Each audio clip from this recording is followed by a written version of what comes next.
Welcome to my 200 subscriber video. I want to thank everyone who has recently subscribed and also everyone else who has been subscribed. I know some of you have been subscribed for a while. So I'm going to start off talking about where this channel is currently, how it led up to where it is right now, and then where it is going. And that'll probably bring up some more topics related to music along the way. I will have a 2023 recap video at the end of this year, but I just recently got past 200 subscribers, and actually these last 100 subscribers came a lot faster than the first 100, so that's a good sign. I'm also noticing more consistent viewers on my videos, and also some more consistent people liking my videos, so that's really awesome to see, and thank you for everyone that's doing that. So of course, where the channel is right now is basically a lot of stuff around counterpoint, tying some of the stuff into composing, but I'm trying to hold back a little bit on that because we can talk about composing for a lot of videos, but leading up to that, it would be good just to know some things that'll help us when we actually want to compose, not have writer's block or have any trouble actually translating what we're thinking, or maybe just create something and have no trouble with that. Because music is like art, and you can either think of something and paint that as an artist, just like with music you could think of something and try to write that or play it, but you could also do something where you are creating as you go, as you are drawing or sculpting the thing, you're kind of realizing what it might mean to you or what it kind of looks like. And the same thing with your music, you can sculpt the melody as you go and the song itself. There's a bunch of different approaches. And just like with artists, you get two people who are good at drawing and they might be very different. One person might be able to think of an apple and draw an apple, while the other person might think of an apple and they can't really draw an apple, but maybe they're better at drawing designs or something, like cool designs you'd see like on a shirt or carpet or something like that. So with music, it's definitely a similar approach. Not everyone has the same ability as everyone else. Some things are more natural for certain people than others, and also you can train at certain things and get better. So we're going to see a lot of stuff about composing in the near future, but for now it's good that we're learning all this stuff about counterpoint. And then if you look at my previous videos before this, everything that led up to this started from the very beginning. My first video I called the musical alphabet, which I don't know if that was quite accurate because the musical alphabet is technically A, B, C, D, E, F, G. I was going over every note and including the sharps and then also talking about the flats as well. So I think it was actually a good introduction as saying, oh, this is the musical alphabet, because it kind of taught the basis of everything, every single note. That was the first video. Then after that, I slowly built on other videos like reading music simply, bass staff, and the treble staff. And then I had a whole section about learning the basics of reading music, where you learn the difference between each note, the whole note, the half note, the quarter note, and this is all arranged in a playlist called Getting Started. I will link that down below. We moved on from the basic reading stuff, but we didn't just learn the basic stuff. We learned bar lines and time signature, meter, things like swing rhythm, and it slowly built into rhythm, where I actually had a whole section about stuff having to do with rhythm. I actually had a few practice exercise videos that are very beginner, so for anyone that's a very beginner and they don't know where to start, that was basically the whole idea. I wanted people to have a solid ground and actually have a basis for starting and then building up from there. And my videos from the very beginning have done that, and they're all organized in the playlist section of my channel. So if you are thinking about starting from the beginning, I would recommend starting with the Getting Started playlist. If you have a guitar and want to tie some of the stuff into guitar, it's always good to have an instrument. I have a guitar playlist. You'll see a lot of my videos also include a piano, so if the piano is your thing, you're going to see that in a lot of my videos. And also some of my videos actually include where you can see the piano and it shows the notes as I'm playing them and the chords that I'm making. So the next playlist that I recommend after getting started is my music theory playlist. I'll link all these in chronological order in the description. Most of the videos on here are not that long and they're kind of just a short watch. You watch the video and you kind of get the idea of a certain topic. The second and the third video in the playlist are a little bit longer, but they go over a bunch of embellishing tones as well as musical ornaments, and even if you don't watch the whole video, it's something good to be aware of. Towards the bottom of that playlist, you'll see how to make a major scale video. I really recommend that one at least. Okay, so after that music theory playlist, then I would recommend the intervals playlist. In here, you'll see the first video is a long video, but it's split up into many sections, so you do not have to watch it all at once. And you can remember where you left off, because I sectioned every single topic in its own little section that is isolated in a chapter, so you could find in the chapters, or you could just remember what lesson you left off on the video. Of course, you could watch the whole video one time and then think about all the topics and then go in and watch each separate topic after that, write notes and really comprehend them, or any questions you have, you think about them more, you try to get them answered through what I'm teaching. And I tried hard to make these really good quality videos. So I found a problem with a lot of the music teaching videos online is a lot of people have a big audience and a ton of people watch their videos, but the way that they're teaching, they're leaving out so many vital topics and things that'll actually help you understand the topic, and then also make it really entertaining with maybe some random clips of movies or TV shows or something that you're familiar with, and they kind of give you a brief sort of introduction to the topic most of the time, and that's the whole video, and then they move on and nothing more about it. So when I was trying to learn myself,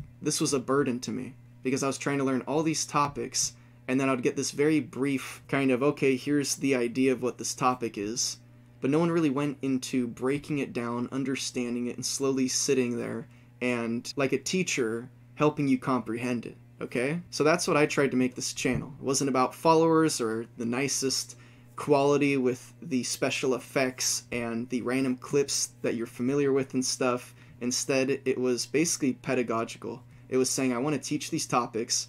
I know that a lot of people out there want to learn music theory, and often people don't know where to start.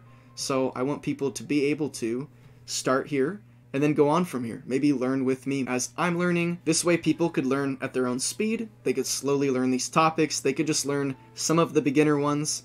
Maybe if they already know the beginner things, they could skip ahead and go to more of the complex stuff. Wherever they are, they should be able to find some stuff that interests them. And also if someone is sort of watching these videos and learning with me. So as I'm releasing these, they're learning the topics. I release another one, they're sort of learning with each video. Well, if they do that, well, I'm just going to keep releasing more, and we're sort of going to be learning together. Of course, they're probably watching other videos and learning other topics as well, but my videos are slowly compounding. So whatever it is, wherever you start, you'll know that the next videos on that topic will just keep evolving from there. And when I'm saying this, I'm not trying to give myself self-recognition or anything, but I'm trying to inform you that when you look at my videos, you'll see that I basically took a lot of what other videos will teach you about a certain topic, and I compiled, let's say, 7 to 13 different videos you can find on YouTube, and I took all the information and I took everything that agreed and then compiled other information into this big long video, and that's a lot of my videos.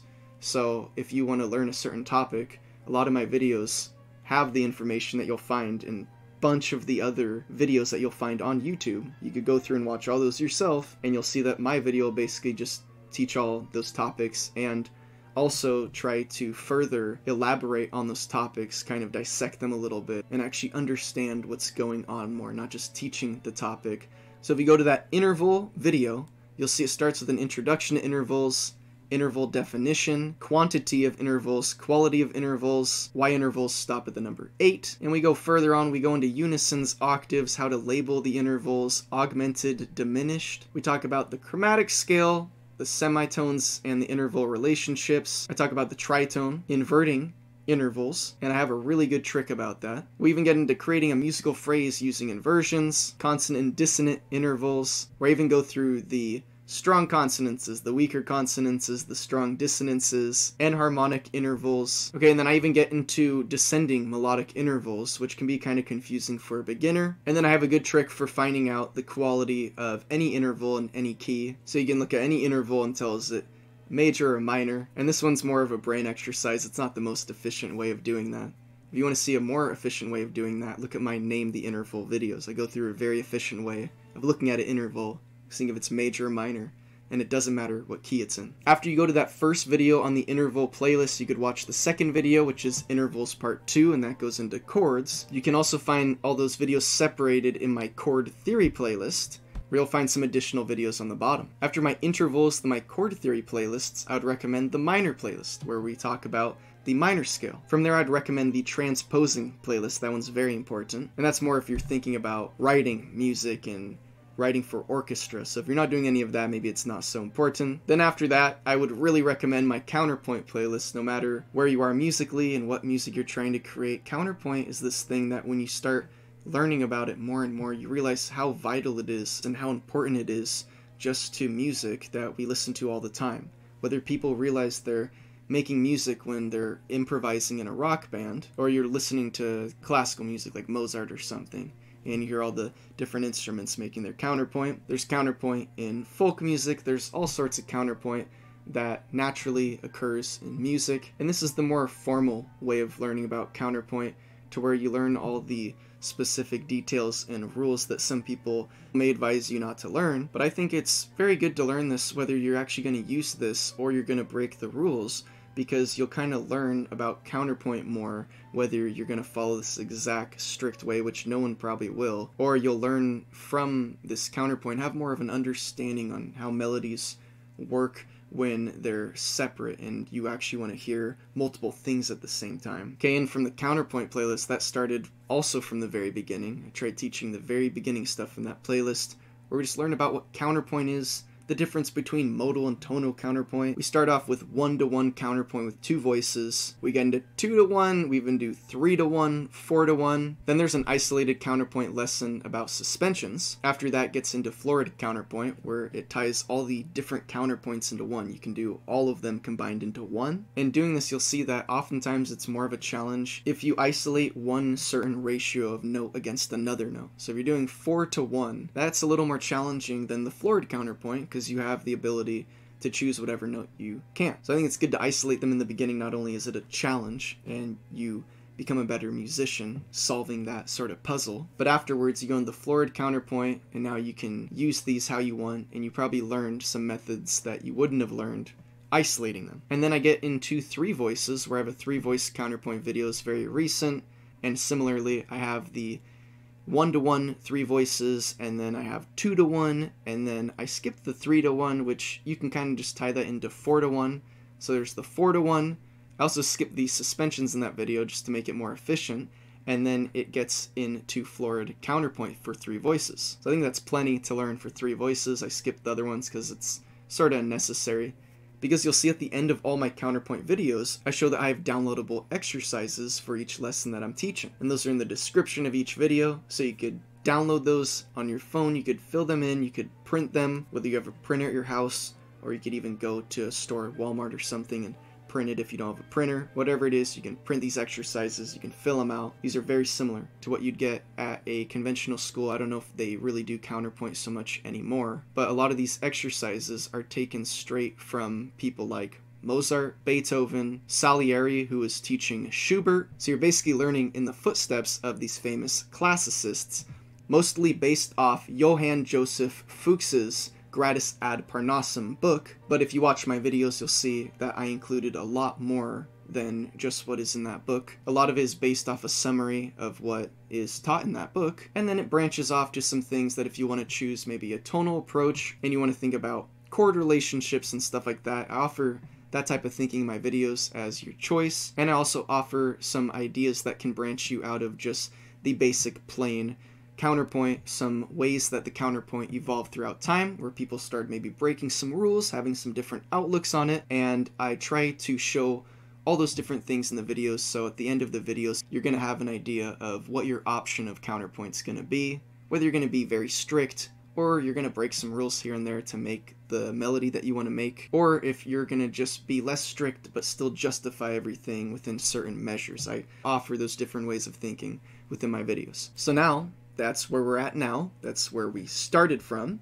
And now, where are we heading? Well, of course, from 3-part counterpoint, now we're going to get into 4-part counterpoint. And after some formal videos on 4-part counterpoint, we're going to be just tying in 4-part counterpoint, and oftentimes maybe even 3 or 2-part counterpoint in my videos when we're thinking more about composing. So after that, we're going to get into more composing. We're still going to be thinking about counterpoint oftentimes, and I will make sure to also include non-counterpoint ways of composing in my videos as well. And thinking about it right now, I'll do a video where I'll compare some things that I wrote thinking about using counterpoint, and then some things that I wrote without using counterpoint, and we could kind of get an idea of how those are going to sound different. That'll shed light on how counterpoint's very useful, but also how it's not the only method of making what you want to make. So from composing, what are we going to do with this? Well, here we're going to learn about chamber music, and this will be good whether you're thinking about making cinema music for a movie one day, or if you want to make background music for TV shows, or if you actually want to write music for concert musicians and have your music played by, let's say, a chamber ensemble, or maybe one day an actual big orchestra. Whatever it is, these are going to be very useful tips, and it's going to help you either way. You'll notice that the string section is used a lot, whether you're in a dramatic moment in a TV show, or a love scene in a movie, maybe even a very cinematic theme. In that case, you'll probably have some more brass instruments, some more wind instruments, but you'll oftentimes have a large string section, or at least a string section. Even in rock songs by a lot of big composers, you can name so many people, the biggest ones like David Bowie, of course bands like Alan Parsons Project, Moody Blues, even the Beatles and Pink Floyd, they include things like orchestral instruments and oftentimes at least a violin. You'll have a very emotional song, you'll hear a violin in it a lot. So for you as a composer, it's going to be really good to know how to write for these instruments. I think it's something good to notice that when you look at some of the best musicians that are some of the most well-known musicians, most of them can write for the violin. Okay, so chamber music. If you're not familiar what chamber music is, what is that? It's a smaller ensemble. So you're not going to have a big giant group. Traditionally, this is a group that is small enough to where it'd be able to fit in a palace chamber or just a large room. So they don't have to go on a giant stage or something like that. So in a broad sense, it's any music that is performed by a small number of performers. So for some examples, you'll see things like a piano trio, where typically you'd have a piano, a cello, and a violin. You just have 3 people, and they make the song. There's a lot of wonderful piano trios. You can also have things like violin sonata, flute sonata, which oftentimes when you have one instrument in the sonata, it means it's playing with a piano. So violin sonata would be violin and piano most of the time. A flute sonata would be piano and flute. When I say most of the time, this is most of the time starting from the classical period, which oftentimes the beginning of the classical period is thought as 1750, which is the year that Bach passed away. Some consider it to have started a little earlier than that, which it kind of did, but it's around that time period. Okay, so that's when they were starting to call these things sonatas with the 2 instruments. Before that, in the Baroque period, it was a little more loose. You had things like flute sonatas, where you had a keyboard instrument and a flute. We also had things like violin sonatas, where it was just a solo violin playing a sonata. And something that's probably most familiar to anyone is something called a string quartet. And that conventionally would be a cello, a viola, and 2 violins. Okay, and we're going to have things like composing challenges, where you'll be challenged to write things like a violin solo, a violin sonata. Or if you look on my playlists, you'll actually see that I wrote both of those. The violin solo was only like 2.5 minutes, just me putting my feet in the water of writing for the violin. I really tested out writing for the violin more when I went to the violin sonata, where it was violin and piano. So I'm going to go more over those composing challenges, how we're going to build up to those, and just chamber music, but also talk about some more things that we'll be seeing on my channel. We're going to see me talking about figured bass more, using actual basso continuo exercises. Start with easy figured bass, harder figured bass, and then get into unfigured bass, where then we'll be getting into partimento, where we'll be starting off with simple partimento there, and then getting into more complex things where we will learn how to compose things like a canon, by improvising right there on the spot. This isn't easy, and this will take a lot of work, but then we're going to slowly build up to improvising a fugue, where someone trained well enough will be able to create 2 different themes right there on the spot, and then create an entire fugue out of them. Okay, so that's going to take a lot of time. Along the way, we're going to be learning about psalmization. This will tie into the Guidonian hand, and also hexachordal solfeggio. Of course, this will all tie into the rule of the octave. There'll be a very important video, and there'll be a video on the rule of the octave, and then we'll also be tying that into figured bass, partimento, and learning how the rule of the octave is not always the same depending on who your teacher was. So there's some different variations of the rule of the octave, which can just give us some more insight and some more ideas and some more things that we can do within partimento and the style of improvising, to where basically what you're doing is you're improvising in the classical style. So the whole idea with partimento is this is how a lot of the famous composers that we know of were taught how to make music. They simply knew how to make the piece through improvising. We hear these stories like how Mozart was able to compose this overture, this very nice overture, the night before, I think I've heard rumors, the morning of Don Giovanni's premiere. And I'm reading a quote about this where someone's saying, his ability to compose works of genius seemed to defy the laws of human nature. And although this might be completely true, I have a feeling that people just aren't quite understanding what is going on here. And that is that Mozart was able just to compose a song right there on the spot. That's what he knew how to do. That's how he learned not only how to compose, but basically that was how he was learning how to play piano. So you still see some people today where the tradition is carried on, where they can just create a sonata right there on the spot, but that's not something that you see very often. And often that would be something where you'd see more like a prodigy doing. But my channel is going to show and prove that someone like me who started a little later will still be able to learn these things. There are people that are around 30 or 40 years old that learn how to do these things, and I've seen someone compose a fugue who started learning this when they were around 40, and this is sort of a technique that was hidden from the public for many generations. It's not something that was talked about a lot, not something that was really written down a lot, but there are people who have tried very hard to piece together the history of Partimento, which has shed light on the style of composing that we call the Common Practice period. If you're curious about this, there's many videos where you can see a lot of classical pieces being broken down and how they're actually using a basis of Partimento, or maybe even it's literally all the chords and everything is literally Partimento. We gotta realize these composers were doing this as a job. They weren't just sitting around and writing music when they wanted to. They were trying to write as much music as efficiently as possible and make money off it. So they learned a method that they were able to do this. After all that, with the Partimento, tying it into the chamber music and going past the chamber music, we're actually going to get into orchestration, learn about each section of the orchestra. We're going to start with the string section, then go into the wind section, brass section, and then the percussion section. We'll mainly be focusing on the main things you're going to use in each one of those, and then also talk about some things you might not use as often, it might not be so common in those sections, so we'll try to include everything. And tying in with orchestration, we're going to think about writing music, whether that is instrumental or even lyrical, whether that is rock or opera. We're going to also tie in a lot of composing techniques. This is going to lead us into writing bigger, more serious pieces, where at some point we will be writing our first rough draft or maybe even serious symphony, opera, or maybe even movie score. So these are really big works. And if we spend a lot of time with chamber music and with like band music, doing stuff for wind and sort of isolating these things, really learning about these sections, really learning about these instruments, then when we want to go into writing one of these bigger pieces,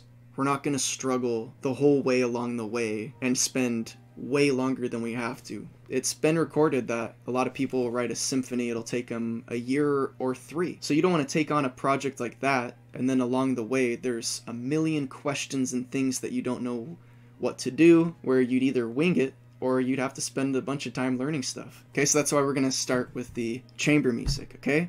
So you'll see on my channel, I have the violin solo. That was very simple. I'm going to challenge you to that. I'll have an official video on the challenge. After you write that, then I'll have a video on a violin sonata. It'll be similar. You could do about 3 minutes if you want to. I chose to do 20 or 25 minutes or something like that because I had fun doing it. And I was putting a lot of the things that I learned and taught in my videos into that project. From here, we could tie this in or make this sort of a side project, and we could do piano sonatas and just piano music. It's really good just to be able to write piano music because it's such an adaptable instrument. A lot of people write ideas in the piano and then translate it into other instruments, but doing that, it's also good to mention that there's a caution about doing that, where you don't just want to write anything and put in any instrument, but instead it's good to actually comprehend each instrument. So once we go through learning about the sections in each instrument and all that, then we could write piano pieces, and maybe we already had a bunch written, and now we could professionally think about how are we going to actually put this into instruments. And all this is going to tie into actually being able to write for concert musicians. So what I'll be showing is writing techniques and composing techniques that will then be able to be played by actual players. It'll be completely possible to play. I'll also go over, okay, this will be easy for a player to play, and we'll comprehend it together. And then we'll see, okay, this will be more complex. Maybe this is more like what a virtuoso could do, and it is possible, but you wouldn't give this to an average player and you wouldn't want to. Okay, so it's good to learn about stuff like that. This is all just going to help us struggle less if we want to move on, compose something bigger. Maybe even some rock song with an orchestra in the background. And again, we'd be writing to where we could actually have players playing what we're writing. With this understanding, we could think about, okay, how can we break out of this with the modern technology and maybe write stuff that's not able to be played and maybe make different music. So there's all sorts of stuff to learn and to branch off of, even learning about stuff the conventional way. It's oftentimes in jazz, there's a saying where you learn everything just to forget everything. I think it's really good because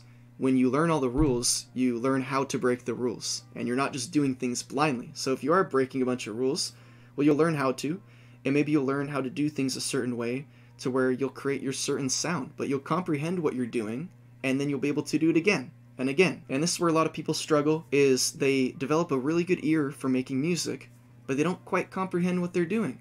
So they'll be able to play something, and then if they don't maybe record exactly what they did or something, or write down the fingerings or something, they don't really comprehend what they did. And I see that as sort of a burden of a musician, where if someone can play something and realize that, oh, okay, I was just maybe even highlighting a chord, and I was just doing a chord and root position, and I was just playing some filler notes in the middle of that, and I went up to the sixth, and yada yada yada. And then you can do that again, or you create a variation of that, and it's very comprehensible.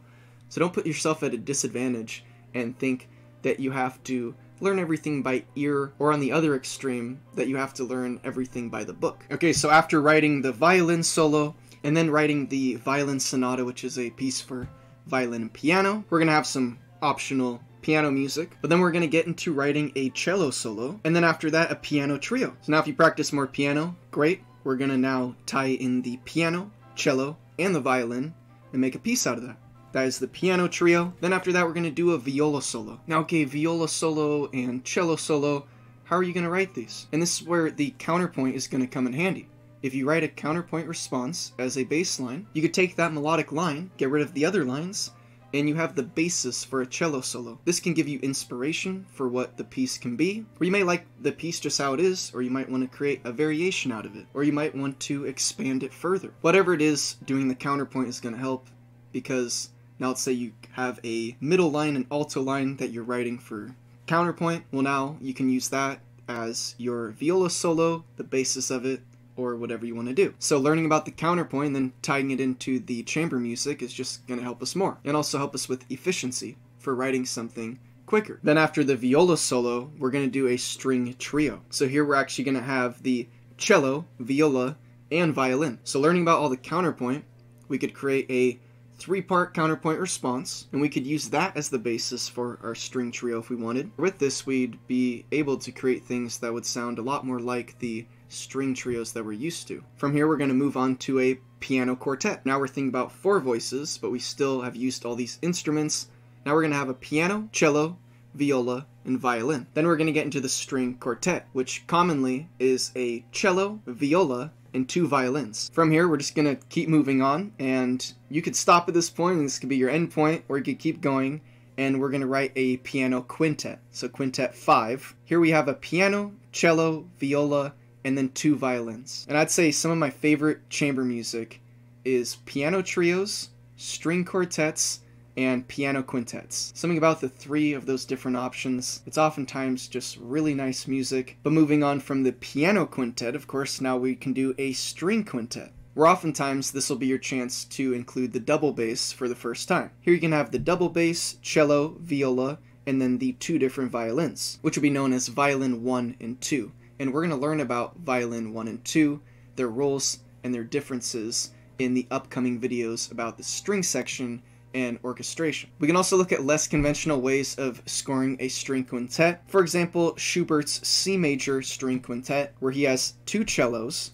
cello 1 and 2, a viola, and then 2 violins, violin 1 and 2. Or we could look at the Bruckner string quintet in F, where you have a cello, viola 1 and 2, and violin 1 and 2. And then that's where the challenges for the chamber music sort of end. As you can see, this is just all the string section, so it's going to tie also into learning about the string section. From here, we might also have some challenges where we do things like wind concertos or wind sonatas. And that'll be fun for scoring for those instruments and learning how to write solo parts for those instruments and such. But we're also going to see that oftentimes the roles of the different sections of the orchestra are in some sense supporting the string section in most pieces, where the string section is at the heart of everything, and a lot of the other stuff on the outside is supporting, adding more texture. You might find some more counterpoint as well, but oftentimes you'll see the other sections other than the string section are going to be used a lot of times for support. So it's going to be good to learn how to score for these things and also write solos for these instruments and such. But we're also just going to learn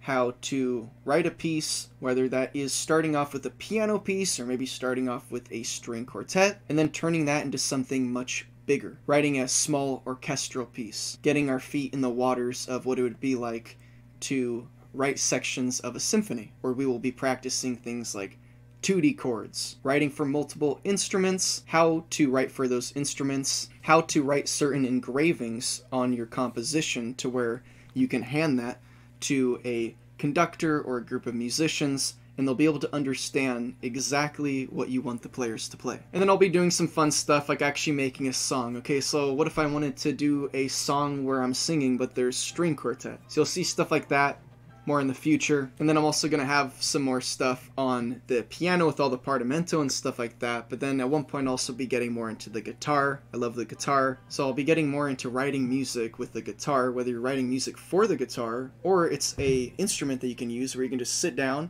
and write music. This is what a lot of people do. This is how a lot of people write music.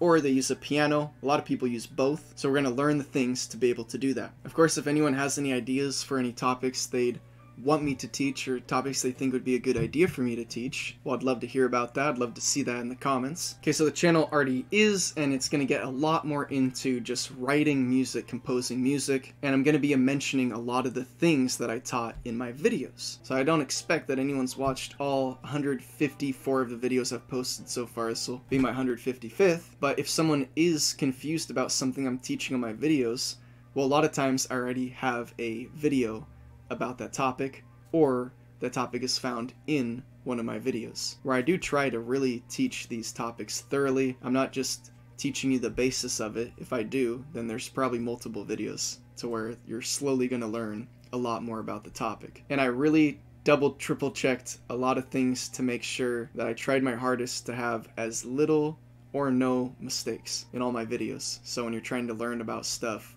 you're not going to be learning about anything incorrectly. Actually, I did a ton of research on basically every single one of my videos to really make sure that what I'm teaching is correct, and if it's the conventional approach, I mention that. If it starts branching out to maybe a more modern approach or maybe a variation of the approach, I do mention that as well. So for teaching, this is a lot more of a serious channel, and it has been. I'm gonna have some less serious videos and stuff, but you'll always be able to find serious teaching music videos, because that's something that you can't always find a lot of on YouTube. And oftentimes, if you can, you will find someone who will teach certain topics and maybe a certain way of doing things, and it'll kind of stay within that sort of box. There's nothing wrong with that. My channel is going to try to keep growing and growing and growing and try to learn a lot of different methods, and you should be able to find mostly everything you need to actually start from the very beginning to learning how to compose music, because I've posted a video of everything along the steps of my journey to doing this, and here I am, and I comprehend music a lot more than I used to. I can write music. You can see the proof of that with the 2 scores I've written so far, which there'll be a lot more soon. But this isn't just proof that I can write or anything like that. It's proof that you can learn all this stuff and then comprehend how to compose, how to write. And I can almost guarantee that if you learn all this stuff, if you take it seriously and you actually take the time to understand it, then it's only going to give you less trouble when you want to make music, and it's going to give you more ideas. Okay, so that's all for this video. If you want to keep following my music journey, make sure you subscribe. If you enjoyed the video, give it a thumbs up, so help other people see it, and also show me that you liked it. If you want to contact me, just reach out to my email here, and until next time, take care.